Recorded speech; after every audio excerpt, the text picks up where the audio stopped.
I'm gonna start my speech in 3, 2, 1. Closing government is gonna assist OG in providing a more cohesive picture of how K-pop industry works. That is to say, we're gonna contextualize it to the training, debut, and when they're already a big shot artist, right?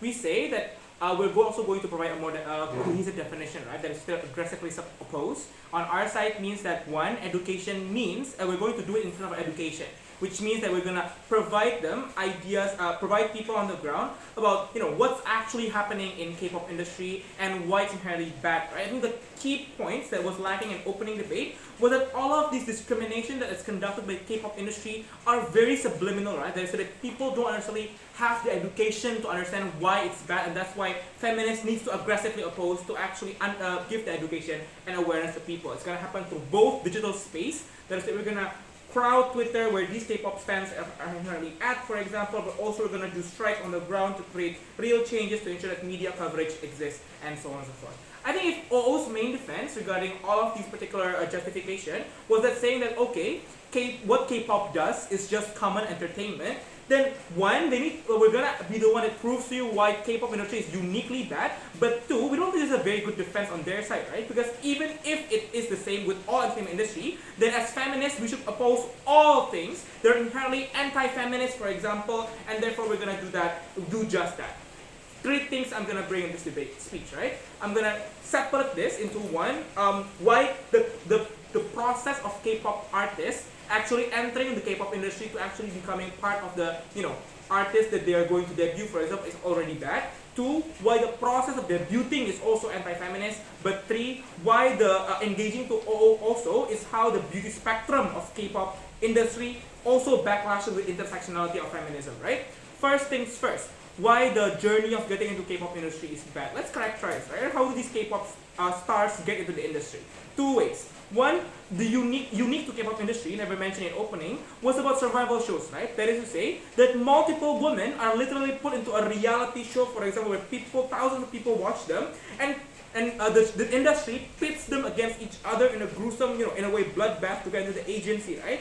That is to say, even if OO talks about, okay, there's talent, for example, in this survival shows, but it's only like a minuscule point of it, right? Because at the end of the day, what is inherently being pitted to one another is subjective things like beauty, for example, whether you're inherently capable of losing weight, for example, to gain to the target that you want, whether you're able to, is your skin something that is in line with the market, for example, whether it is something that is popular. That is to say that it means that the beauty of these particular women are inherently being pitted against one another, right? But also, they kind of capitalize on women's trauma, right? That is so that the mental breakdown these artists are inherently have are constantly being seen by lots of people, for example, are constantly being capitalized to dehumanize these women, for example, that they're merely prompt for entertainment. But then at the end of the day, this is bad and anti-feminist, right? Because it plays into the patriarchal narrative of women are always, for example, existing just for entertainment, for example. They're not necessarily dehumanizing their traits and so on and so forth, right? This looks like Produce 101, the show, for example, where women's life is ruined, for example, in national pastime at the end of the day, and it's something that's inherently normalized. We think that in OO, even if they say that K-pop shouldn't be blamed because these stars, the K-pop industry doesn't start the standard of what beauty is like. With that, K-pop industry inherently is the one that empowers it to the point where it becomes super popular by putting these shows, for example, and giving the idea that this kind of shows and treatment to women is something that's inherently normal at the end of the day. That is why it's inherently unjustified, right? The process of getting into K-pop industry is already bad. But two, with that, in terms of debuting in K-pop industry, it's also horrible, right? Why? Because now in current K-pop industry, the debuting age of women in K-pop is getting lower and lower, right? This looks like Jang Won-young, for example, who was 12 when she debuted in 2018, for example, and what she performed was adult concepts and in her songs and visuals, like talking about love and sexual innuendos, for example, letting her be sexualized and glorifying her as sex icon, for example.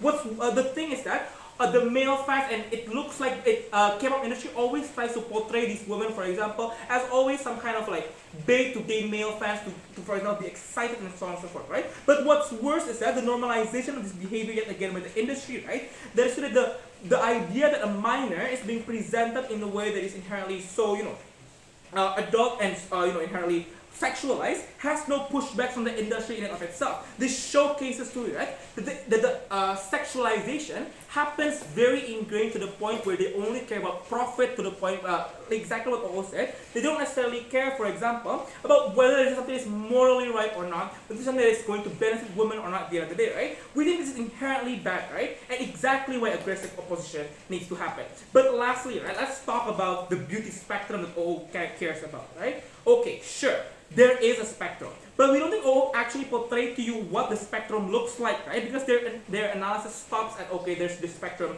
only, right? Because the spectrum that happens actually is not as diverse and hampers the representation of Asian culture in the world, right? Three explanations. One, we think that the representation, the spectrum isn't as good because exactly the K-pop industry is very profit-oriented. They don't want to take chances on beauties that are not part of the mold that is inherently accepted by their constituents, by the people who consume them, for example. So we don't think then that the beauty is as diverse as they talk to you about. But two, even if the diversity exists and the spectrum exists, it is usually fetishized, right? This looks like when a K-pop member, for example, has a black-skinned member. Usually variety shows in the industry, for example, kind of joke it like, okay, why aren't your skin bleached like the rest of your fans, like the rest of your teammates, for example. And how, for example, even worse, how when they want to represent cultures of Asian cultures, like in Blackpink videos, for example, the culture is misrepresented because it's only a tokenistic gimmick to gain more profit at the end of the day.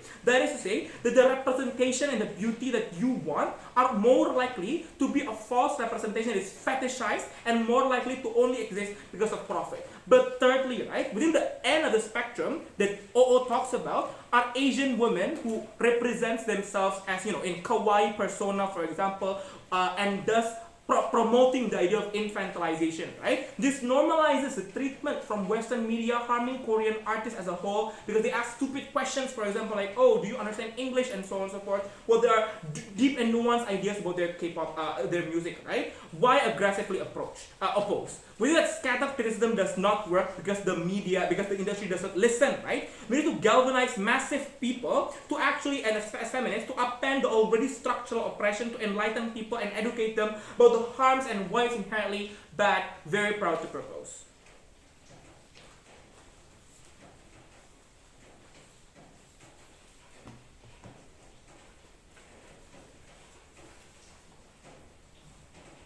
Starting my speech in 3, 2, 1. We don't think whatever education is happening in the current status quo is enough. I don't like seeing my little cousins look up to Lisa and Jenny as icons of what they should be, right? I don't like them growing up thinking that they should be skinny, that they should have light skin, and I don't like them not realizing that these are beauty standards that are not enforced by the general society. Just because everyone likes Lisa and just because everyone likes Jenny looking that way doesn't mean that they expect you that way. And that's exactly why feminists should be actively opposing this, right? The reason about how this is subliminally penetrating society regarding how people are not sensitive enough to notice that this is something that's pushed upon them unfairly and that they should suddenly randomly accept is something that we should actively oppose, right? I don't think that closing opposition's approach has been very responsive towards this. I think that they're being very dismissive and only defensive about their own case. That's why I'm going to engage one by one. But first of all, distinction with the opening government bench, right? I think that the opening government bench provided a fair framework in terms of explaining beauty standards, but we're going to be the team that gives you the nuance of why Korean media is especially harmful and the way in which it operates by giving you legitimate case studies and how it's manifesting in society, right? So we're going to engage with the other teams one by one. First of all, regarding opening opposition, right? Opening opposition brings to you several points, right? But mostly their approach is regarding how they're able to create innovative and diverse beauty standards that's going to embrace certain people, right? But there's not enough explanation as to what kind of new beauty standards exist and why they're being accepted in the current status quo, right? Look, just because Jenny is a tad bit lighter than Southeast Asians doesn't mean that it's something that's breakthrough and especially different in the current status quo, right? But here's the thing, bottom line, regardless of whatever happens, we think that beauty standards are equally bad, regardless of whether it's Western imposed and Korean imposed, right? That's why regardless of whoever's giving this kind of narrative, we want to oppose it and we think that it's bad, right? Especially noticing about how they try to portray as if like, oh, Korean beauty standards and Western beauty standards are different. The truth is, and factually it is not, right? If anything, Koreans are also very much into the white people aesthetic. They want big eyes, they want a small face, they want a small waist, and like they want bigger bottoms and so on and so forth, right? They don't cancel each other out. If anything, they're the one that managed to apply the same beauty standards into Eastern Asian communities, right? This is why this is especially bad. But second of all, if anything, they follow Western beauty standards on a much slower pace. If like Beyonce's body type and Kim K's body type is much more accepted, regarding how you see women at 70 kilograms and like 180 centimeter height is much more accepted there. In Korea, you still have women having to be petite, having to be small, having to be underweight of some sort for them to be accepted, right? That's why we don't think that this is any much better at all, right? But second response, they also brought to you like this minor point regarding gender neutrality in terms of makeup for male idols, right? I don't think this is a win, right? Especially noticing about how not only the K-pop industry is made up by companies, but it is also engineered by its fans, right? It's cult of personality,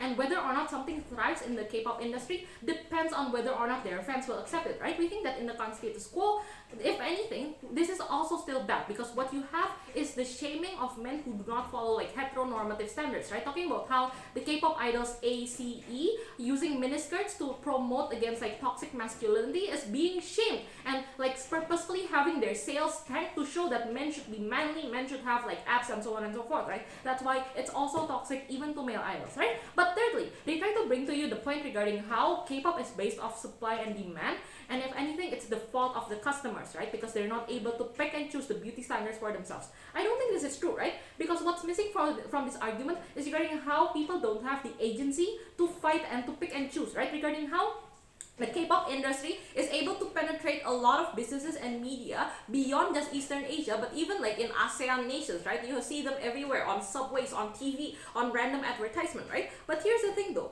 with them looking in a certain way and fulfilling certain standards, we think that the weirdest thing that comes from the K-pop industry is about how when they sell products, they don't say that, look, you should do this so that you appreciate yourself. But they're doing it very subtly, right? They're selling their beauty standards by saying that, look, if you think that Jenny is cool, then this is how you can become like Jenny. You need to buy these whitening products and you need to buy these slimming products, right? We think that this is especially bad exactly because people have the illusion that they're able to pick and choose for themselves, while in reality, the ones that control it are the like current K-pop companies, right? The bigger and the monopolistic K-pop companies are the one who set the narrative, what is acceptable and what's not acceptable in status quo. We think that this is much a more believable representation of what happens on the ground in comparison to opening opposition's case, right? But second of all, regarding how there is a cult of personality in terms of the fandoms, right? The consumers in it of itself, right? Even if the K-pop companies will try to push a certain beauty standard, we think that with cult of personality, they're only going to appreciate the ones that come from their idol. That is to say that if it's not something that's commonly accepted, for example, you have black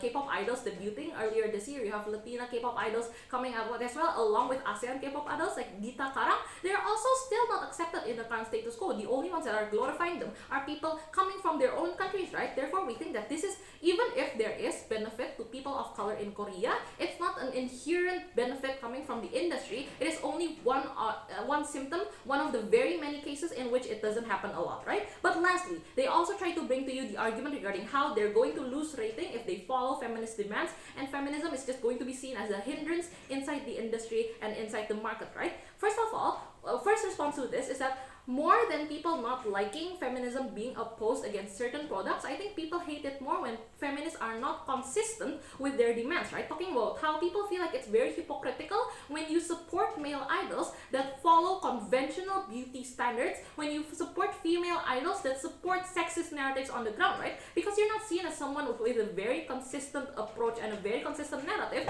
people will be less likely to want to support you, right? Especially knowing about how your programs are long-term and might not necessarily be intuitively linked with each other, right? Therefore, you need to be seen as someone who's consistent, someone with a lot of media presence. We're okay with actively opposing K-pop, right? Well, lastly, we think that if anything, we're going to be able to gain more allies when we go against K-pop and its harmful industry, exactly because there are also a lot of other people and a lot of other communities that are against K-pop, right? We're talking about how the Desi community and, for example, Southeast Asia's community are against how K-pop is, for example, minimalizing their culture to aesthetics to use inside their comebacks. We're talking about how, for example, the environmentalists are also against K-pop because K-pop fans are bulk buying albums that they do not need and creating, for example, excessive waste inside houses and inside Korea with nowhere to recycle them. We're talking about how, for example, K-pop industry also have like have a reputation of supporting idols with problematic behavior, like drinking under the influence or, for example, sexual assault scandals, right? For all these reasons, we think that if anything, it's just much more beneficial for us